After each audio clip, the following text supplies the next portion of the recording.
ఉండాలి కదా, అంత సబ్జెక్ట్ ఉండాలి కదా. దేవుడు దయ వల్ల అధికారంలోకి వస్తే అంటే వీళ్ళు సాయం చేస్తారంట. అంటే ఈ లోపు ఎవరికి ఏ సాయం లేదు. 100 మందిని పోగేసాం, 100 మందిని పోగేసాం, డబ్బులు తెచ్చుకున్నాం, డబ్బులిచ్చి జనాలను పోగేస్తున్నాం, చంద్రబాబు కొట్టించుకున్నాం. ఆ కుటుంబం 1 రూపాయి సాయం చేసింది లేదు. సిగ్గు జనాలు రాజకీయాలు, శవాల మీద పేలాలు వేసుకునే ప్రయత్నం, ఇంకా రాజకీయాలు చేసే ప్రయత్నం, ప్రజలు బండకేసి బోర్డుకుంటూ చేశారు మిమ్మల్ని. అయినా సిగ్గు లేకుండా ఇంకా నేర్చుకోకుండా ఇప్పటికీ కూడా రాజకీయాలు చేసే ప్రయత్నం. నిన్న అక్కడ నారా లోకేష్ గారు క్లియర్ గా, ఏమండి నేను బాధిత కుటుంబాలతో మాట్లాడటానికి వచ్చాను అని చెబుతుంటే, అక్కడ మీకు సంబంధించిన కొంతమంది న్యూస్ చేయించడానికి మీరు పంపించిన వ్యక్తులు, మీరు పంపించి న్యూస్ చేయించిన వ్యక్తులు మీ న్యూస్ పత్రికలో పొంకాలు కథలు రాసిన మీ పనికి మాల పత్రిక తప్ప అక్కడ ఉన్న కార్మికులకు తెలుసు ప్రభుత్వం ఏ విధంగా స్పందించింది, ఏ విధంగా అండగా నిలబడింది. గతంలో 3 సార్లు లెటర్లు రాశాం, ప్రధానమంత్రిని కలిసాం. ఎందుకు ఆపలేకపోయారు? మీ హయాంలో విశాఖ స్టీల్ ప్లాంట్ పరిస్థితి ఏంటి? 30% పడిపోయినారు ఉత్పత్తి. ఈ రోజు 95% వచ్చింది ఉత్పత్తి. ఈ రోజు విశాఖ స్టీల్ ప్లాంట్ లాభాల్లో ఉంది. అది మీ కళ్ళ కనపడదు, మీ చెవులు కనపడదు, మీరు బుద్ధి తెచ్చుకోరు. రాష్ట్ర ప్రజలు మిమ్మల్ని బండ చేసి బాధినా, కనీస ప్రతిపక్ష హోదా ఇవ్వకపోయినా ఇప్పటికి కూడా మీ పద్ధతి మార్చుకోరు. మేము గెలిచాము, ఈవీఎంలు గ్రూపులు కట్టి వచ్చారు, 4 పార్టీలు కలిసి వచ్చారు. ఎవరు ఎట్లా కలిసి వచ్చినా రాష్ట్ర ప్రజలు మమ్మల్ని ఆశీర్వదించారు. మీ పనికి భరించలేకపోయినా మోహన్ రెడ్డి గారు అజయ్ గారు మీ అభిప్రాయాలు అర్థమైన కృష్ణారెడ్డి గారు కృష్ణారెడ్డి గారు కంక్లూడ్ చేయండి. అక్కడ లేనిపోయినవన్నీ చూపించి కార్మికుల్ని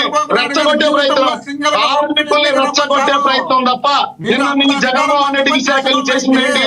విశాఖ జగన్మోహన్ చేసిందేంటి? ఏంటి ఇక్కడ పవన్ కళ్యాణ్ గారి మీద ప్రభుత్వం మీద నిందలు వేయటం తప్ప నిన్న విశాఖ వెళ్ళి మీ జగన్మోహన్ రెడ్డి చేసిందేంటి?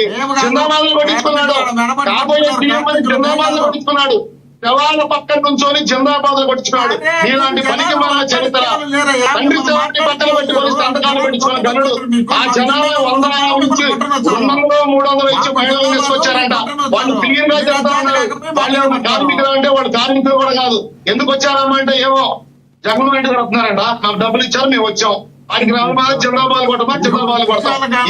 అక్కడ ఎక్కడ అజయ్ గారు అక్కడ అలాంటి ఏమి అనిపించలేదులే కానీ అజయ్ గారు ఇప్పుడు ఎవరు మాట్లాడినా తప్పే. అజయ్ గారు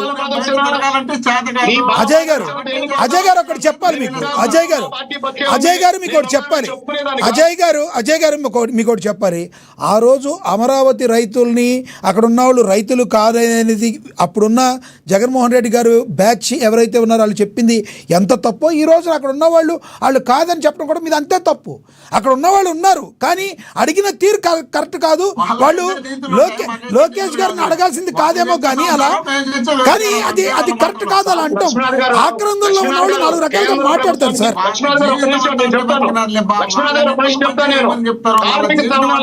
కార్మిక సంఘాలుగా ప్రభుత్వానికి వినతులు ఇవ్వాలి, పెద్దలతో మాట్లాడుతూ తప్పేం కాదు. కానీ సమయం సందర్భం ఉంటుంది. మీరు ఇందాక దాకా చెప్పారు కదా, క్షుధా బాధితుడు కృతాకృత్యములు నెరగడు కదా. అజయ్ గారు మీరే చెప్పారు, క్షుధా బాధితుడు కృతాకృత్యములు నెరగడు అంటే ఆకలితో ఉన్నవాడు ఏది తప్పో ఏది రైటో తెలియదు. లోకేష్ గారు వచ్చారు కాబట్టి విన్నవించుకునే క్రమంలో గట్టిగా మాట్లాడి ఉండొచ్చు. దాన్ని కూడా మీరు తప్పు పడితే ఎలా చెప్పండి? ఇప్పుడు ఆకలితో ఉన్నవాడు ప్లేట్లు ఆగారనుకోండి, వాడు మిగతా అన్ని కూడా మర్చిపోతాడు. ఏది కరెక్ట్ కాదు వాడు వెళ్ళి అటాక్ చేస్తాడు. అలాగే అక్కడ చనిపోయి ఉన్నారు, దాని మీద ఉన్నారు, వాళ్ళు మాట్లాడారు. దాన్ని మీరు తప్పు పట్టుకోకూడదు సార్. రైట్ సార్, మీరేమి ఉత్తములు కాదు. అమరావతి రైతులందరినీ పెయిడ్ ఆర్టిస్ట్ అని తిట్టినోళ్ళు కాబట్టి మీ ప్రభుత్వానికి గతి పట్టింది. దయచేసి ఆగండి. మీరు కూడా మోహన్ రెడ్డి గారు ఎవరైనా మాట్లాడొచ్చు. మీ జగన్మోహన్ రెడ్డి గారు మీరు మాట్లాడితే చాలా ప్రాబ్లం ఉంటుంది. రైట్ మీ అభిప్రాయాలు అర్థమైనవి. దయచేసి ఇద్దరు ఆపండి, సమయం అయిపోయింది. కృష్ణవేణి గారు లాస్ట్ 1 minute కంక్లూడ్ చేయండి మేడం. కృష్ణవేణి గారు రైట్ కార్యకర్తలు తొక్కేసి కనీసం పరామర్శించిన గనుడు మీ జగన్మోహన్ రెడ్డి. ఇక మీరు మానవత్వాల గురించి అయిపోయింది. కృష్ణవేణి గారికి ఇవ్వండి. PCR please. రాష్ట్ర ప్రజలు సిద్ధంగా లేరు.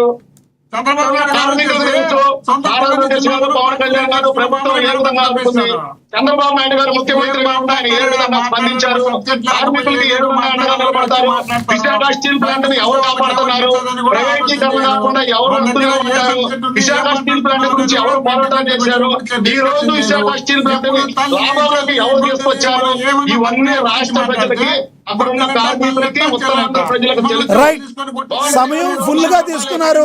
ఇటు టీడీపీ అధికార ప్రతినిధి, అక్కడ వైసీపీ అధికార ప్రతినిధి.